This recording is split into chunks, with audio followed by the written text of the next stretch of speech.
All right, let's resume our journey here. Still melting. As I go this way, I feel a little bit of a breeze, which is nice.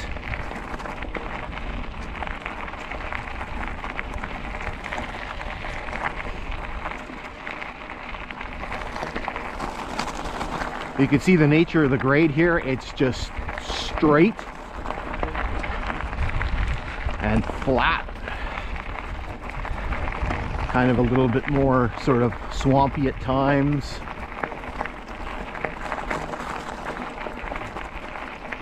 Here you got some mixed forest, a few conifers, and mostly lots of poplar. Again, you can see the Canadian Pacific beside us. Again, maybe hoping we see something while we're paralleling the line here. This is again the mainline Canadian Pacific, so this is their line across Canada, and so it usually is fairly busy. Up ahead here, you can see some of their signaling equipment. So being a main line, it does have all kinds of signals and stuff to regulate the flow of trains. The Kinghorn, because it was a secondary line, was not signaled. So it was what they considered dark territory, and so it was regulated by radio communication. There was only one set of signals on this line, which is by Red Rock, because there was a paper mill there, and there was what's called an interlock. And so in order to access the paper mill, the Canadian Pacific had to cross the Canadian national tracks, and so there was some signaling there for that, but that was it.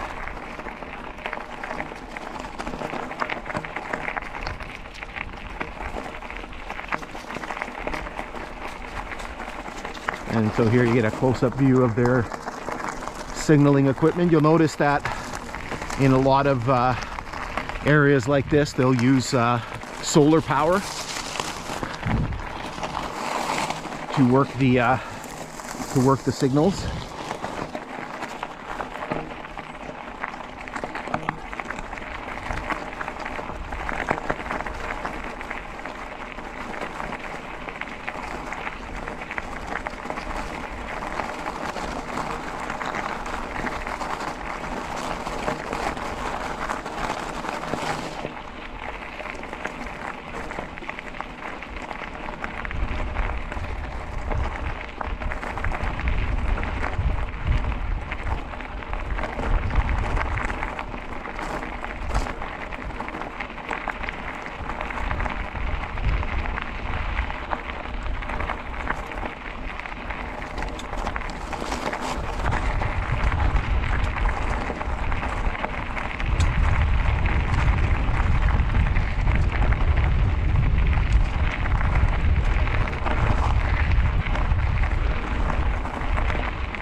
All right, so we're gonna pull up here.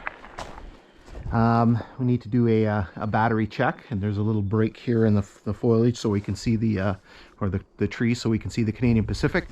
Okay, so we're gonna do a battery change, and then we're gonna come back and just keep plodding our way to the west. All right, back in the saddle here, just plugging our way along. Still melting in the heat.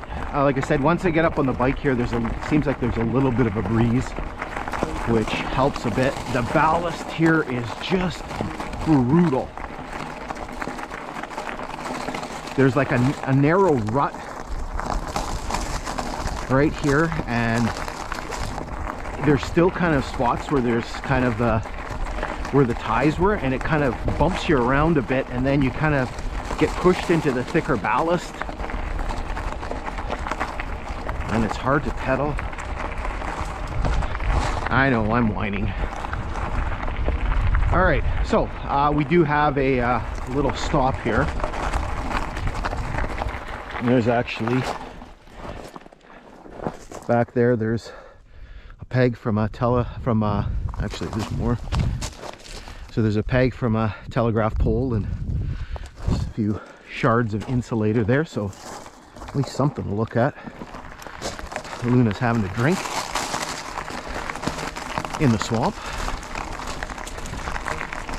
And so we do have a culvert here. It's a modern culvert. There is a marker on there, but it's barely legible.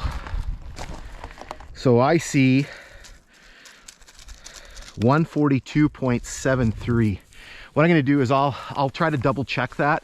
I can try to bounce it off some of the mileages that we know and see how that kind of lines up. Where the heck is she going? Where are you going?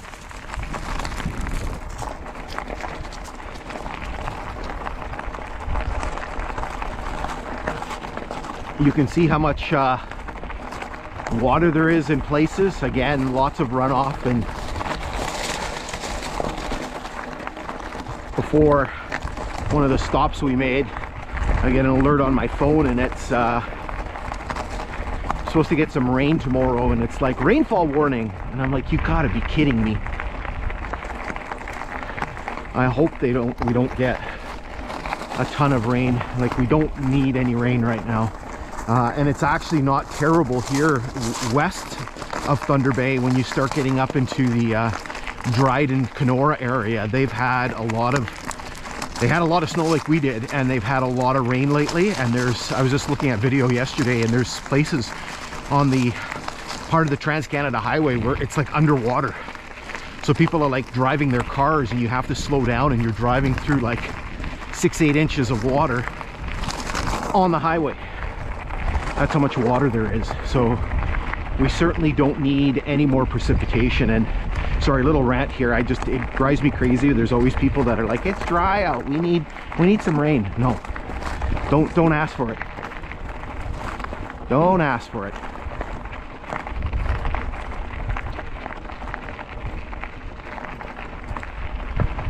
Because when you ask for it, you get nailed. And that seems like this year, like last year was very dry, and people were always complaining about how dry it was and how we need some precipitation. And yeah, don't ask for it. Okay, so around about here somewhere is supposed to be the milepost 143 marker, but as we've been pointing out along this hike, no luck. I looked. Usually sometimes they pull them out and just, you know, chuck them to the side, but I didn't see anything. Again, if it's kind of buried under the grass, good luck. You know, you're not going to see anything.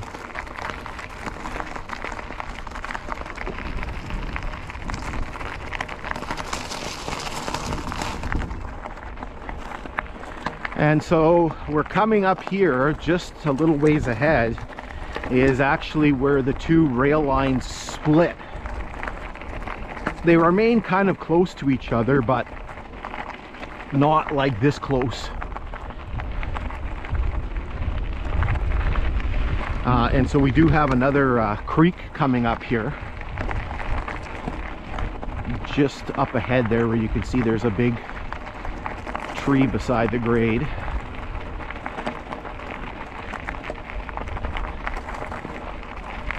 Now, this one doesn't have a milepost marker, but it is interesting because it is one of the older segmented concrete culverts. And so what we're going to do is we are going to stop and take a look at it. Now, I mentioned to you that we would be sort of rehashing some old footage. We are definitely going to rehash the footage of this spot, because when I was coming east and I got to this spot and I took a look and I went, yeah, so we're gonna reuse that footage because as you can see, there is a ton of water in here. And it's weird because when you look at some of the other little creeks and stuff, there is nowhere near this amount of water. You know, they seem like, you know, kind of normal. This one seems very excessive. And so you can see the concrete culvert. You can see there's a poured or formed concrete culvert on the Canadian Pacific. You can see this side here. And so as I was sort of pointing out before about how we really don't need any more rain, we are certainly, you know, we certainly are not lacking in any type of moisture at this point. Okay, so we'll head down and take a look at that. Okay, so we're down here below the level of the grade, and you can see what we have here is we have one of these concrete culverts that we've seen on many occasions. There's kind of different sizes. Again, they're the segmented variety, and so you can see here the lip or the collar for this particular one. Again, these probably date back quite a ways. Probably not original, but certainly old enough. And if we work our way down here to the north side carefully, you can see that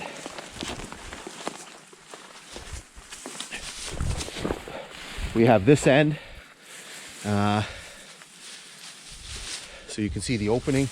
I don't know if you can see over there on the Canadian Pacific line, they have a concrete, like a formed concrete culvert on theirs. And so you can see all the rock that's been placed around the grade here to reinforce it. See, there's some debris piled up in front here. All right, so we're going to jump back up on the grade, and we're going to continue pushing our way to the west. We're getting closer to our destination at Herkett, and we'll be there very shortly. All right.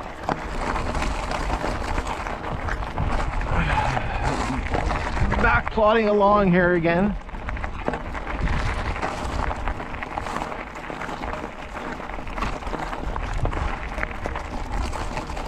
Need to pass Luna here. Sometimes she's good. Sometimes she recognizes that she needs to scooch over. It's a little easier when she's behind me. She has a nasty habit sometimes of she'll smell something or she'll see something and she'll just stop. And if I'm not paying attention, because as I'm often doing, because I'm kind of looking off into the bush looking for things, you know, I have to jam on the brakes so I don't crash into her.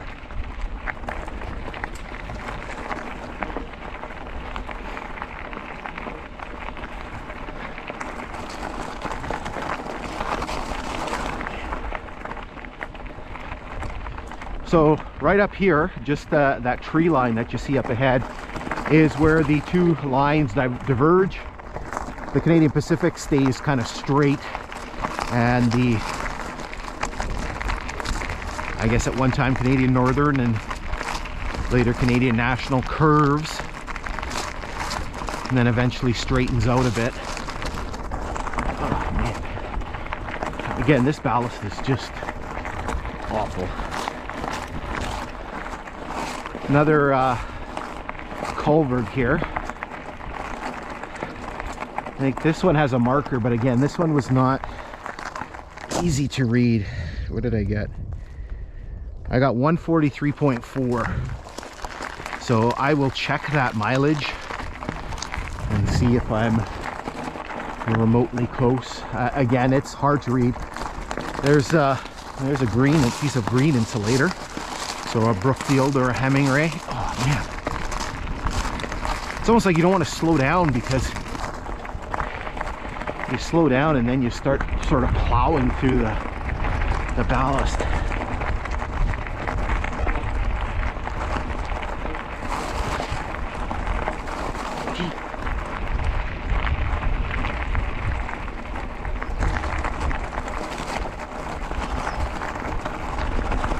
All right, so we're entering the curve here, and we're pulling ourselves away from the Canadian Pacific line. Again, we're kind of close.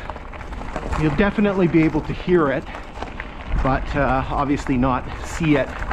And there's the sign for Herkett on the Canadian Pacific. Oh, Jesus. So Herkett was a stop on the Canadian Pacific, and then obviously adopted with the Canadian National. we'll talk more about that when we get there. The ballast is bad through here. There you can see the signboard for Herkit. Oh. Holy moly. So we don't,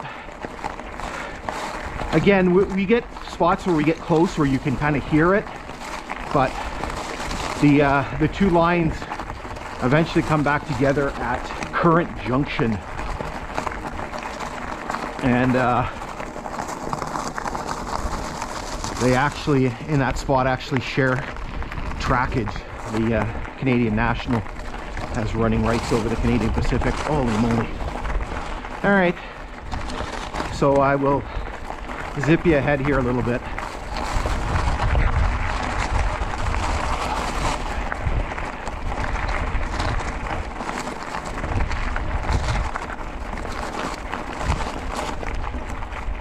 So, next stop, oh jeez, another culvert, modern culvert, but I think we can read the mileage on this one pretty good.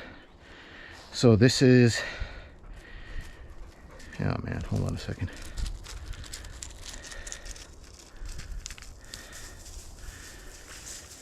$143.78 on the Kinghorn. So the original lines, that would be 94.08. We'll let Luna have a drink here. That water looks yummy. Always wondered about, you know, dogs obviously sharing a lot of characteristics of their ancestors. You know, I had dogs for, I never had a dog when I was a kid. Mom was not crazy about dogs, though she loves Luna, and she loved Loki before her. Basically, I've had a dog for now the last, I don't know, 20 years. And just amazes me. You know, they'll go drink out of a puddle or a ditch or a swamp, and it's just like, you know, that their intestinal system is able to digest whatever the heck they're drinking.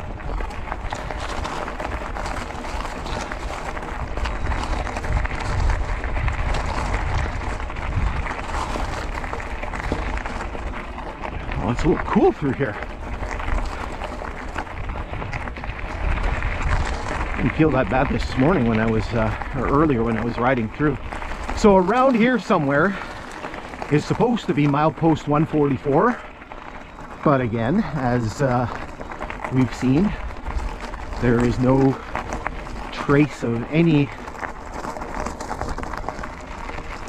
milepost marker. Now, 144, milepost 144 is significant because that tells us that we have less than a mile to go to our destination at Herkit, because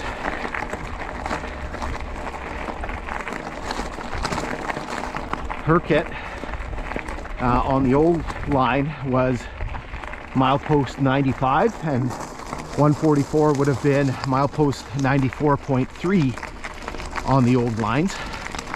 So that means that we have just a short little ways to go. Changing geography here again, so kind of in a little bit of an upland area. So what we'll do is we'll hold up here, and then we'll resume, and we'll finish off the last piece of this this exploration.